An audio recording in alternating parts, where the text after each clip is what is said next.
Hi friends, today we will study the living organisms and their surroundings. There are different types of surroundings in different parts of our country. The mountains of Himalayas are very cold places and these mountains have many kinds of different animals and trees. The desert areas like that in Rajasthan are very hot and dry. These deserts have very different types of plants and animals living in it. The coastal areas are very humid and have an entirely different kind of trees and animals. Living things are found everywhere, and today we will discuss living things and their characters as first part in this video, and then their habitat and adaptation in second part of the video. Living things around us. There are many living and non-living things around us. Those things which need food, water and air for their survival are called living things. All the animals including human beings are living things. All the plants and trees are also living things.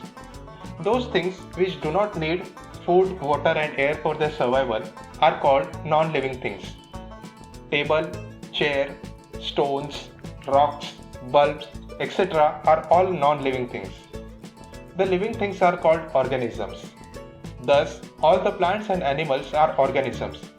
And the study of living things or organisms is called as biology. Characteristic of living things. All the living things have some common characteristics in them which make them different from non-living things. Living things need food, air and water. Living things can grow. Living things can move by themselves. They can respond to stimuli. Living things respire. Living things excrete. Living things can reproduce, and living things have a definite lifespan after which they die. Food. All the living things need food to stay alive. They also need air and water, without which they will die. The plants make their own food by the process of photosynthesis, but animals obtain their food from other plants or animals. Non-living things do not need food, air and water. Growth. Growth means increase in size. All living things can grow. The young ones of all living things grow and become bigger in size with the passing of time. For example, a seed grows and becomes a plant. Similarly, a baby grows and becomes an adult. When living things grow, they become taller and bigger in size. All the living things grow from a single cell. The growth in living things occur from a single cell to form a large number of cells. As living things grow, the number of cells in the body go on increasing. Non-living things do not grow, hence they remain in their original size and shape for years. Example, a rock. Movement. Movement is one of the most important signs of a life in an organism. All the living things move by themselves. The animals and plants move in different ways. Animals can move from one place to another, or they can move their body parts. For example, a frog moves when it jumps into a pond. A bird moves when it flies in the sky. A fish moves when it swims in water. The plants are fixed in soil at a place, so they cannot move like animals from place to place. The plants can move only parts of their body such as leaves, flowers, shoots and roots. The plant part move towards a stimuli like sunlight, water or gravity. For example, the leaves and flower of a sunflower plant bends towards the sun to face sunlight. This movement of plant towards the light is called phototropic movement. Non-living things cannot move by themselves. In some cases, non-living things also appear to move, but the movement in non-living things is different from those of living things. The movement in non-living things are caused by external forces such as blowing of air, flowing of water, or hot and compressed air. Clouds move because of wind blows it. The logs of wood in river moves because of the flow of river water. And a car or bus moves by the force of hot compressed gases produced by the burning of fuel. Responses to stimuli. All the living things respond to changes around them. The changes in surroundings to which living things respond are called a stimulus. The living things respond to external stimuli like heat, light, touch, sound, smell, taste, water, and chemicals. The response to such stimuli is usually in the form of some movements of body part. For example, if a person touches a very hot object, he responds to the stimulus of heat and he immediately pulls his hand away from the hot object. Similarly, if we move suddenly from a dark place to a bright place, then our eyes shut themselves in response to the light. And if we see our favorite food, our mouth starts watering in response to stimulus caused by sight and smell of our favorite food. Similarly, birds fly away when they hear a loud sound. In this case, loud sound is stimulus and the birds respond by moving away. Some animals are attracted by light and hence go towards light, for example, moths and beetles flying around a street light. While some animals like cockroach, earthworms do not like light and they try to hide from light when they are exposed to bright light. Plants also respond to changes around them. In other words, plants also respond to stimuli. Plants respond to stimuli such as touch, sunlight, gravity, water and chemicals, etc. This will become clear from the following example. The mimosa plant, which is also known as the sensitive plant or touch-me-not plant, if we touch the leaves of this plant, then its leaves fold up and droop. Here, the touch is the stimulus and drooping of leaves is the response. Another example is the flower of dandelion, which opens up in the morning in bright light but closes after sunset. Respiration. All the living things need energy to grow, move and stay alive. They get this energy from food through respiration. During respiration, food consumed by an organism combines with oxygen to release energy. Carbon dioxide and water are the other products of respiration. The process of respiration takes place inside the body of a plant or animal. For example, we breathe in oxygen through air and this oxygen is used for producing energy, while we breathe out carbon dioxide produced during respiration. The exchange of gases, that is oxygen and carbon dioxide, takes place in our lungs. The process of breathing in animals like cow, buffalo, horse, dogs, cats, etc. is similar to human beings. However, there are some animals who do not have lungs and they breathe through different mechanisms. The earthworm breathes through its skin. The skin of an earthworm is quite thin and moist and has a good blood supply. Earthworm absorbs oxygen needed for respiration through its thin and moist skin. The carbon dioxide produced during the respiration is also expelled from body of the earthworm through its skin. The fish has special organs of breathing called gills. The gills absorb oxygen dissolved in water. The fish breathes by taking in water through its mouth and sending it over the gills. When water passes over the gills extracts the dissolved oxygen from this water. This oxygen is used for respiration in fish.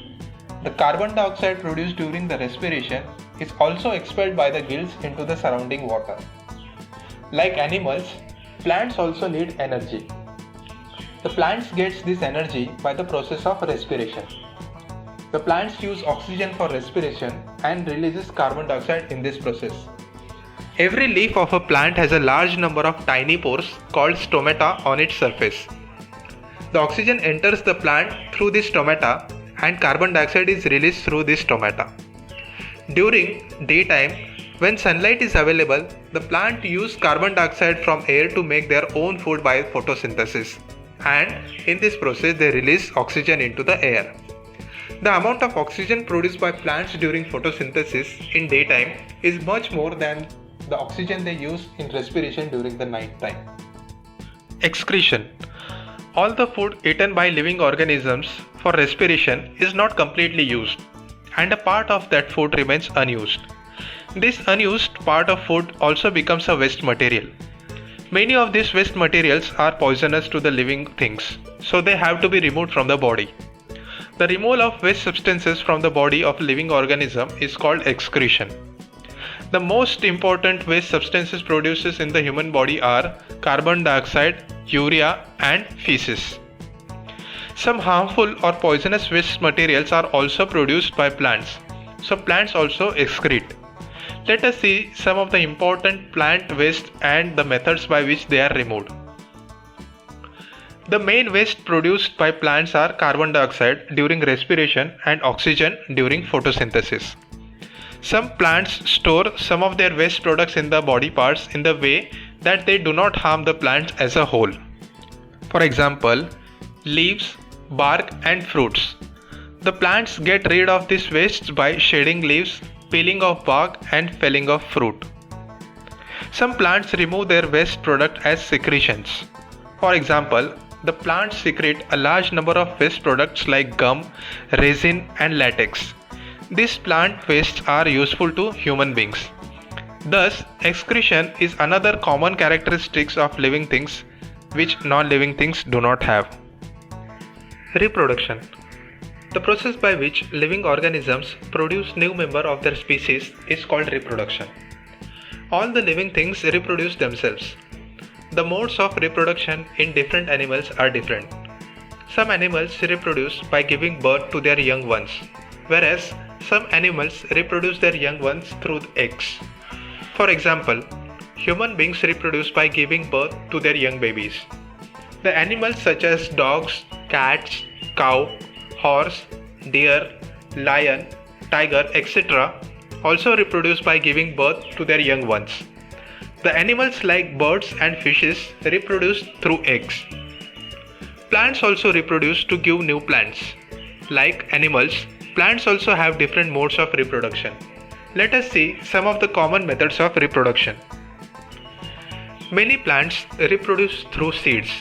When the seeds are sown in the moist soil, the seeds germinate and grow into new plants. Most of the common crop plants such as wheat, corn, paddy, Bengal gram, etc. are reproduced or grown through parts other than the seeds. These parts can be tubers or cuttings. Some plants reproduce through tubers. A tuber is a thickened underground stem of a plant which is swollen with stored food. A potato is a stem tuber. A potato stem tuber has many buds on its body. When a potato tuber is planted in the soil, then all the buds of a potato tuber starts growing to produce new potato plants. Some plants reproduce through cuttings. A small part of a plant which is removed by making a cut with a sharp knife is called a cutting. A cutting may be a piece of stem, fruit or even a leaf. The cutting should be made in such a way that there are some buds on it. In this method, a cutting of the existing plant having some buds on it is taken and its lower part is buried in the moist soil. After a few days, the cutting develops root and grows into a new plant. Living things have a definite lifespan. All the living things start their life on their birth. These living organisms grow into adults, reproduce, remain alive for a certain time and finally die. No living thing remains alive forever. Different kinds of living organisms remain alive for different durations of time. This time period for which a living thing remains alive is called as a lifespan. All the living things have a definite lifespan. For example, man has an average lifespan of 60 to 70 years. Different living things have different lifespans. For example, the lifespan of some insects seen during rainy season is only a few hours, whereas the lifespan of a tortoise is more than 100 years. Similarly, different plants have different lifespans, but most of the large trees have a longer lifespan than animals. Thus, yet another characteristic of living things is that they ultimately die. Friends, let us see an important and interesting case of a seed. In general, a living thing may show all the characteristics that we have discussed. This, however, is not always true. Sometimes a living thing may not show all the general characteristics of living things. It may show a few of them. This point will become clearer now. Let us take the case of a seeds. We will take example of a wheat seed. Here, Wheat seeds are living things, but do not show most of the characteristics of living things. Like wheat seeds do not require food, they do not grow, they cannot move on their own. They do not reproduce or do not excrete. The wheat seeds, however, only respire. So, the only characteristics of living things shown by wheat seeds is respiration. This can be understood by putting our hand inside the gunny bag full of wheat grains. We will find that it is somewhat warm inside. This is because some heat is produced by the grains due to respiration. If we sow a seed in the soil and water the soil, then the seeds show growth and turns into a new plant. Friends, that's all about the living organisms and their surroundings. We will study about the habitat and adaptation in the second part of this video. I hope you like this video. Please do like, share and subscribe to my channel, and all the best. Thank you friends.